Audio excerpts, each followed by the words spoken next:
नीति वचन अध्याय 7 कुल पद 27। हे मेरे पुत्र, मेरी बातों को माना कर और मेरी आज्ञाओं को अपने मन में रख छोड़। मेरी आज्ञाओं को मान, इससे तू जीवित रहेगा, और मेरी शिक्षा को अपनी आंख की पुतली जान। उनको अपनी उंगलियों में बांध और अपने हृदय की पटिया पर लिख ले। बुद्धि से कह, तू मेरी बहन है, और समझ को अपनी साथिन बना। तब तू पराई स्त्री से बचेगा जो चिकनी चुपड़ी बातें बोलती है। मैंने एक दिन अपने घर की खिड़की से अर्थात अपने झरोके से झांका, तब मैंने भोले लोगों में से एक निर्बुद्धि जवान को देखा। वह उस स्त्री के घर के कोने के पास की सड़क पर चला जाता था और उसने उसके घर का मार्ग लिया। उस समय दिन ढल गया और संध्या काल आ गया था, वरन रात का घोर अंधकार छा गया था।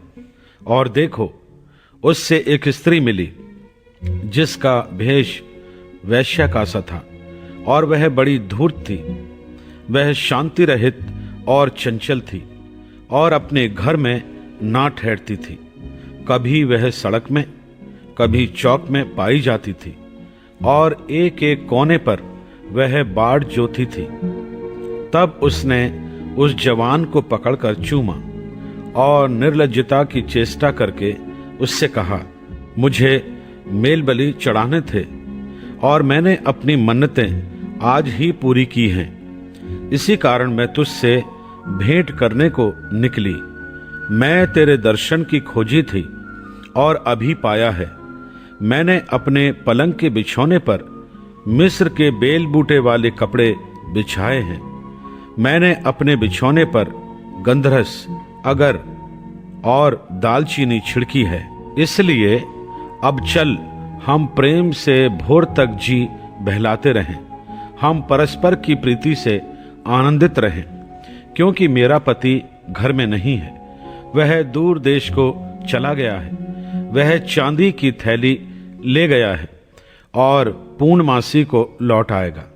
ऐसी बातें कह कहकर उसने उसको अपनी प्रबल माया में फंसा लिया और अपनी चिकनी चुपड़ी बातों से उसको अपने वश में कर लिया।